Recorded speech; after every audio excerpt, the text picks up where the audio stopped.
Halo teman-teman semua, udah pada tahu belum sih apa itu struktur dana transfer ke daerah dan dana desa? Dana transfer ke daerah dibagi menjadi 3 poin. Yang pertama, dana perimbangan, kemudian yang kedua ada dana insentif daerah atau DID, dan yang terakhir ada dana otonomi khusus atau OTSUS beserta dengan dana keistimewaan Yogyakarta. Untuk dana perimbangan dibagi menjadi 2, yaitu dana transfer umum yang terdiri dari DBH atau dana bagi hasil dan dana alokasi umum atau DAU. Kemudian yang kedua, ada dana transfer khusus terbagi menjadi 2, yaitu dana alokasi khusus fisik dan dana alokasi khusus non-fisik. Untuk penjelasan lebih detailnya, dana bagi hasil atau DBH dialokasikan kepada daerah berdasarkan angka persentase untuk mendanai kebutuhan daerah. Dana alokasi umum atau DAU dialokasikan dengan tujuan pemerataan kemampuan keuangan antar daerah untuk mendanai kebutuhan daerah. Dana alokasi khusus atau DAK dialokasikan kepada daerah tertentu dengan tujuan untuk membantu mendanai kegiatan khusus yang merupakan urusan daerah dan sesuai dengan prioritas nasional. Kemudian ada dana insentif daerah atau DID, yaitu dana yang dialokasikan dalam APBN kepada daerah tertentu berdasarkan kriteria tertentu dengan tujuan untuk memberikan penghargaan atas pencapaian kinerja tertentu.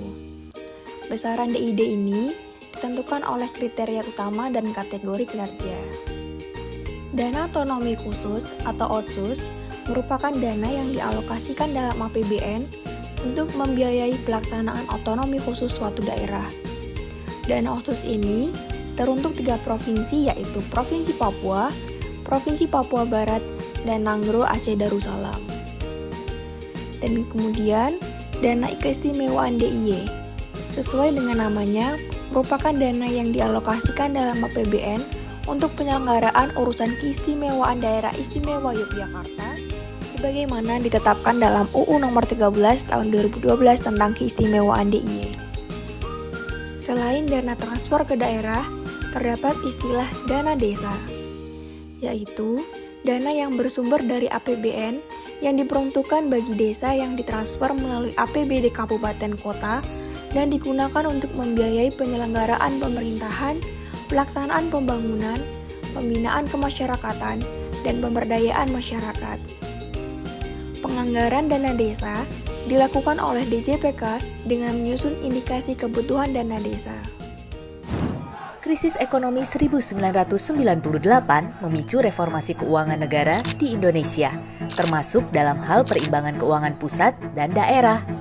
Pada tahun 1999, lahir 2 undang-undang di bidang otonomi daerah dan desentralisasi fiskal, yaitu Undang-Undang Nomor 22 Tahun 1999 dan Undang-Undang Nomor 25 Tahun 1999. Pemerintah pusat menyalurkan dana perimbangan untuk daerah yang meliputi dana alokasi umum atau DAU, dana alokasi khusus atau DAK, dan dana bagi hasil atau DBH. Tiap jenis transfer memiliki tujuan, mekanisme, dan formula yang berbeda. DBH misalnya, merupakan dana yang bersumber dari pendapatan APBN yang dialokasikan kepada daerah berdasarkan angka persentase tertentu untuk mendanai kebutuhan daerah dalam rangka pelaksanaan desentralisasi.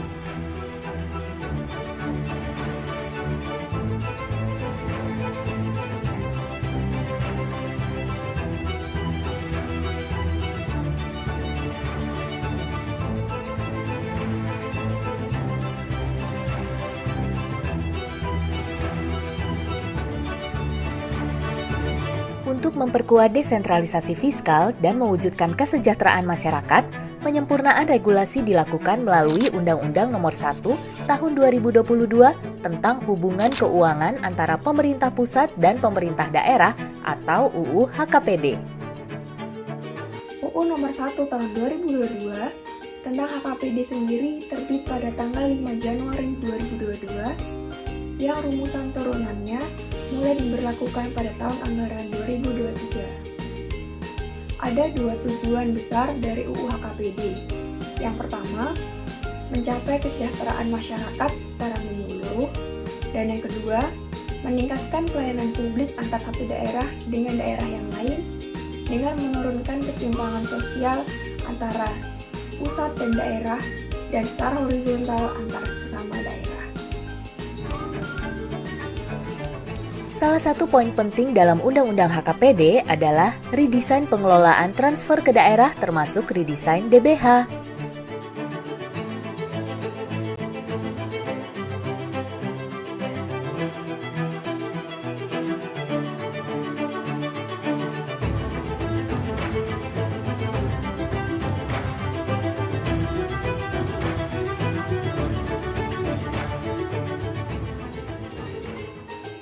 Salah satu contoh pengalokasian DBH yang menjadi concern adalah atas pertambangan minyak dan gas bumi yang berada di Kecamatan Cepu, Blora, Jawa Tengah. Lokasi pertambangan ini secara aktual berada di antara perbatasan Provinsi Jawa Tengah dan Provinsi Jawa Timur. Namun, dikarenakan beberapa daerah di sekitarnya yang terkena dampak pertambangan berada di Provinsi Jawa Timur, menyebabkan daerah-daerah tersebut tidak mendapatkan bagi hasil atau DBH. Oleh karenanya, muncullah UU HKPD ini dengan tujuan hasil retribusi diharapkan bisa menyebar lebih adil lagi. Penyaluran DBH yang lebih adil akan meningkatkan efektivitas penerimaan pajak, meningkatkan kualitas lingkungan hidup, dan mendukung kesuksesan program pembangunan pemerintah daerah. Undang-Undang HKPD mewujudkan desentralisasi fiskal yang adil, transparan, akuntabel, dan berkinerja.